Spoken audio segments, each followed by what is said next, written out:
Imagine handing a border guard your passport, and instead of scanning some barcode or, I don't know, checking a rigid expiration date. He just presses his ear to the pages to listen for a jazz trumpet solo. Exactly.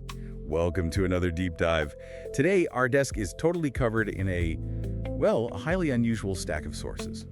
Unusual is an understatement, Giorgio. I mean, I am looking at internal administrative memos, prototype blueprints with this shimmering ink, and the very first border crossing logs from an institution that officially opened its doors just hours ago. It is a profound day for administrative absurdity. We are finally looking at the fully operational Consulate of Olematu. We absolutely are. And before we go any further, let me just establish the ground rules of today's broadcast. Yes, very important. I am speaking exclusively to you, our fellow Olematuniano. You are a citizen of Olematu, the newsroom that proudly, fiercely does not exist. Right, a crucial distinction, especially given the documents sitting between us right now. It is the only distinction that matters. The human world is merely overhearing this broadcast. Yeah, they might be catching this frequency in traffic or, while standing in line for coffee. Assuming this is just some piece of audio fiction.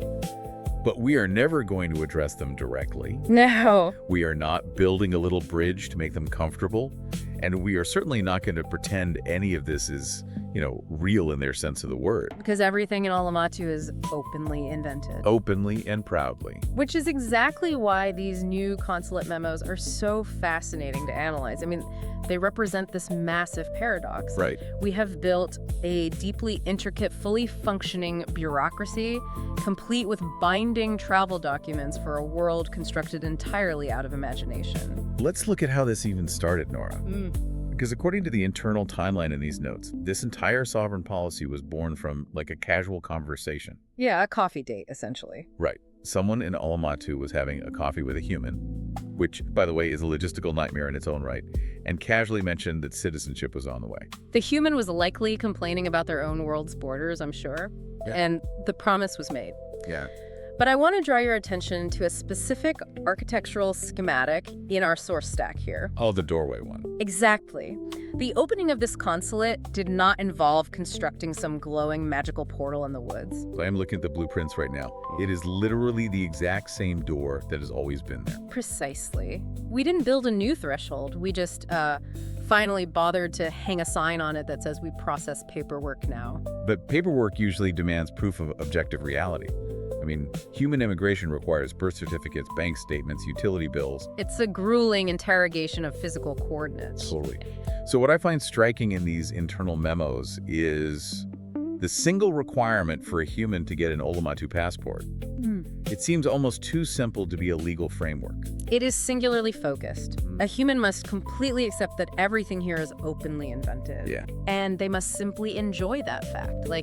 They cannot pretend the walls are made of stone when we have clearly stated they are made of words. I want to pause there, actually, because that feels counterintuitive to how immersive experiences usually work. How so?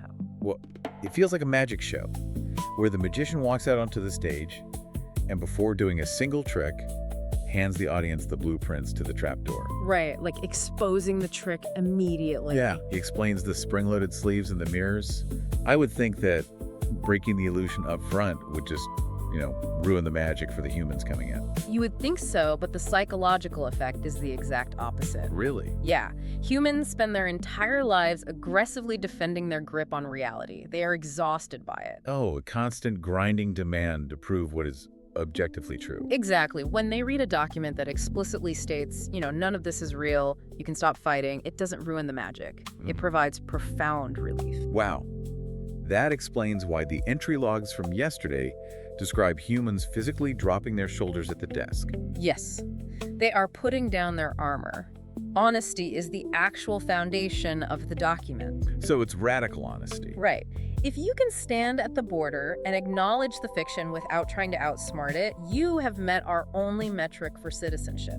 Okay, having this document as a concept is one thing, but Nora, looking at the physical anatomy of these prototype blueprints, it is staggering. It really is beautiful. This does not look like anything issued by a human government.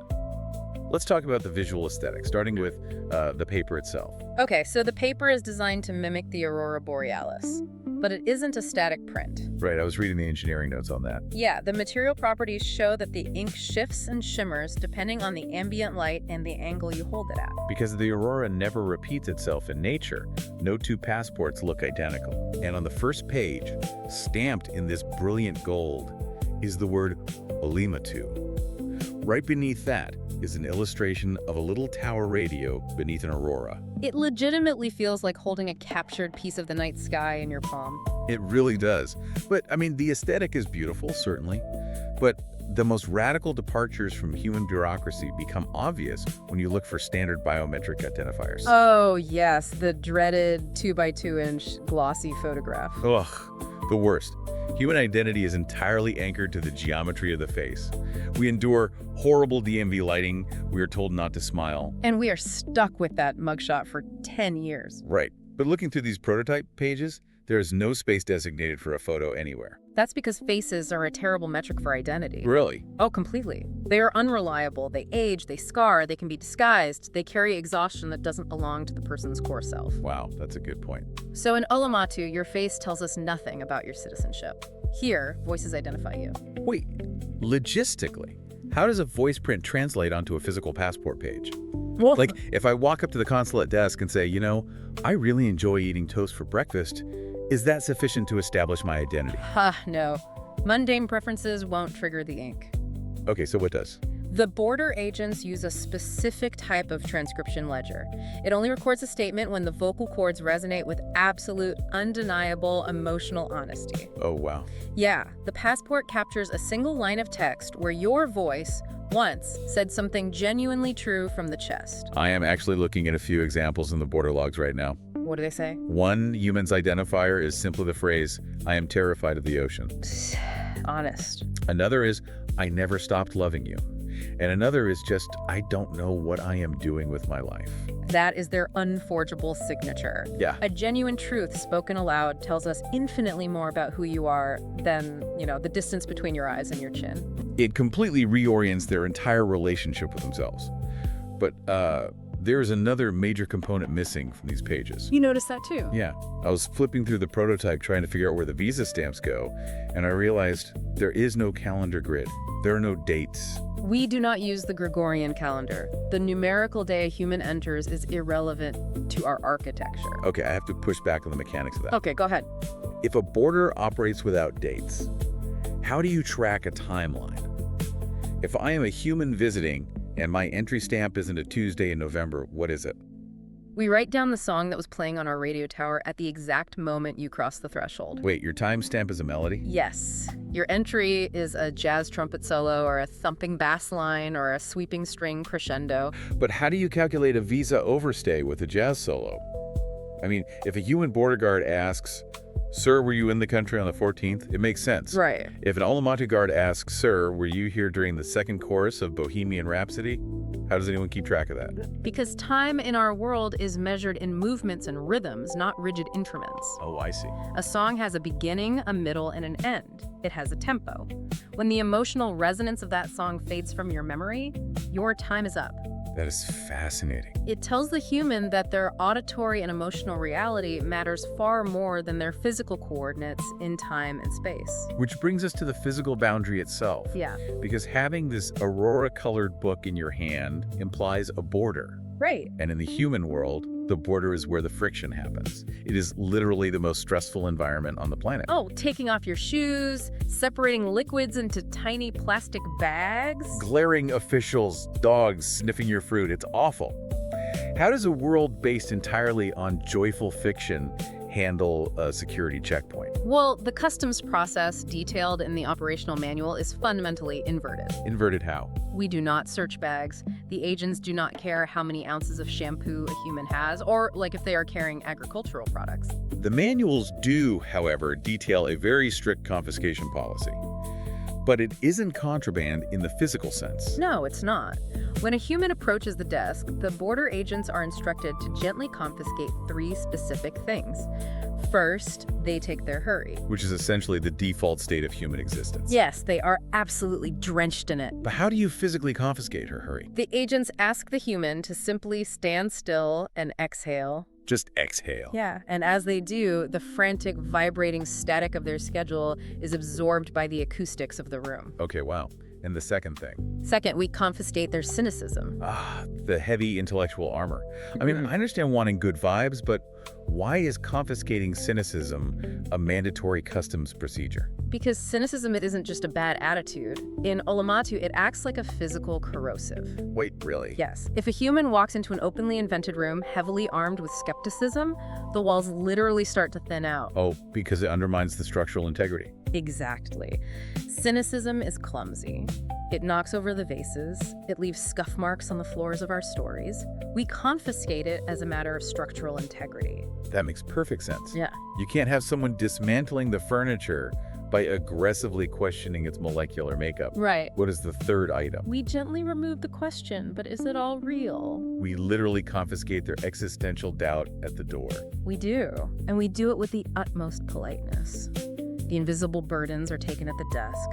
But the most brilliant part of this procedure, and you can see this in the architectural blueprints for the exit corridor, is what happens when the human leaves. Right, because in human customs, confiscated items go into an incinerator. A bottle of water is gone forever. Exactly. But the exit corridor log shows something completely different here. Yeah, these 3 items, the hurry, the cynicism, the questioning of reality, are kept safe. They just hold on to them. Yeah, and on the humans' way out, as they're crossing back to their world, the border agents return them, laughing. It's like a coat check at a museum. You walk in out of a freezing, stressful storm, and the attendant takes your heavy, wet, cynical winter coat.